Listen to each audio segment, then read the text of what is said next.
I have been doing some real serious thinking lately.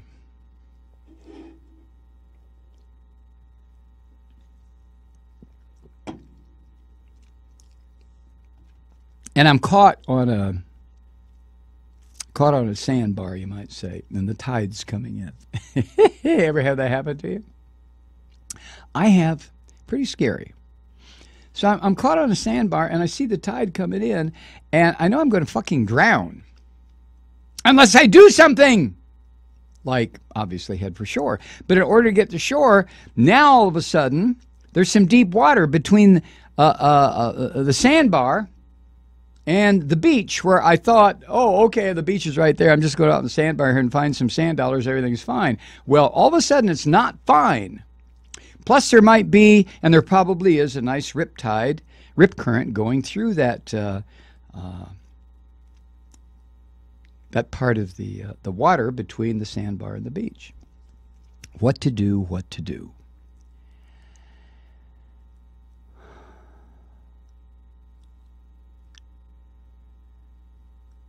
So I would ask this question because I'm thinking about it myself. What do you do if it does come down to Trump or Clinton? What do you do? No. Seriously. Don't say Jill Stein. Seriously, what do you do? What do you do? Knowing full well that the people who have supported Trump up to this point are going to support him even if he stood up in front of one of his audiences and grabbed his son by the back of his neck and cut his fucking throat. The people would still support him, the ones who support him. There is nothing Trump can do that will turn off his supporters. Nothing. Because while some of us, myself included, find so much wrong here, we feel that it can be solved through the rule of law. If we can get the right people into office, which means throwing every goddamn Republican out on his ass. Because the Republicans are never going to deal with the issues that desperately need to be dealt with. And most Democrats won't either. We need people like Sanders.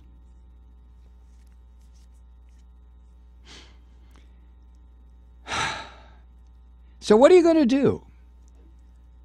I'm sitting out here on the sandbar and I'm watching the tides coming in, man. It's still coming. Come on, Malloy, do something. What are you going to do? You're going to dive into the water and try to make it to shore? You're going to stay out here and drown? Woo.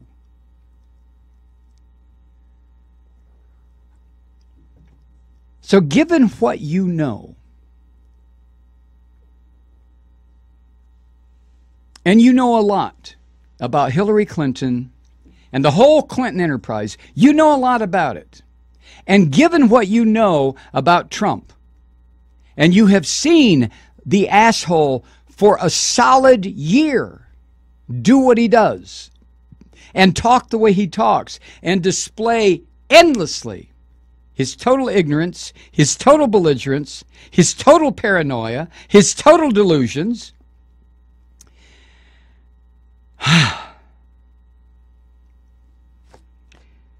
You want to have a nightmare scenario? Just imagine President Trump, everybody talks about it, having control of the nuclear codes, whatever they are. I don't think they're really nuclear codes. I think it's just somebody picks up the phone and says, I have the President of the United States on the line. Hello, Mr. President. Yes, I'm the President. Launch! So what are you going to do? This is not like the Clinton-Obama contest in 2007. Not even remotely like it. So what are you going to do? I have serious issues right now. I really do about all this. Knowing also that if it comes down to Trump and Clinton, that whichever one of them is elected will face an onslaught of poison that we've never seen in this country before. Political poison. Fifth columnists who will start agitating, who will, I can see a kind of a crime wave, not robbery, burglary, drugs, but a crime wave of people being shot dead. Really. This is what Limbaugh and Hannity and Beck and the rest of these fucks have been pushing for years. This is what they want. They want blood in the streets. They want to see this. They want to see people killed. They want to see people doing the killing. They'll love it. So what are you going to do, Truth Seeker? You want to wait till Tuesday and after the primaries, and especially California, and over the weekend just think about it? Or have you already made up your mind? I know what I'm going to do. I would not vote for Hillary Clinton no matter what. Okay. And I wouldn't vote for Trump. Okay. I'm going to vote for the Libertarian or the Green Party candidate. Okay. Knowing, and you can't duck this, I can't hide from this, knowing that these other candidates have as much chance being president as you do, which means zero. But what they do represent, and they don't want to represent this. I'm not saying, this is some conscious effort on the Libertarians or the Greens or the Independent Party candidate. No. What they do represent, though, is an absolute certainty of a Trump presidency. I know. A lot of people just say, I don't give a shit. I'm tired of voting for the lesser of two evils. They're still evil. I get that. I agree with you. That's why I'm on the sandbar. I have no fucking idea tonight what I'm going to do come November if it's Clinton and Trump. Now, this all may be unnecessary bullshit on my part because it may not be Clinton and Trump. If it's Sanders and Trump, yay! Da da da da da da da da da da da da da. Okay, yay! Although Sanders will have the same difficulty,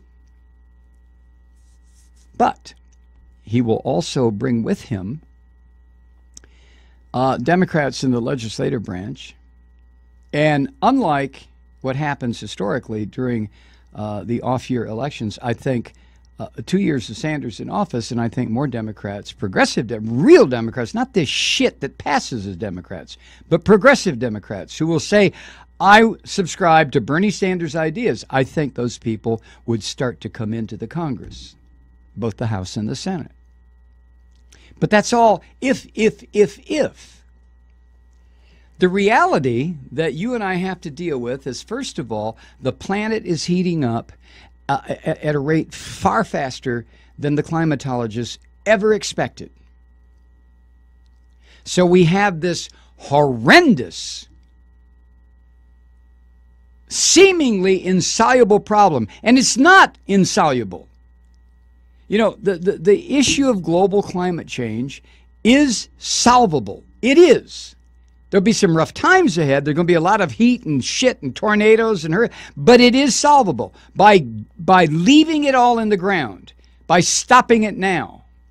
But that's not going to happen with a Trump presidency. And it's probably not going to happen with a Clinton presidency. With the Sanders presidency, it probably will happen.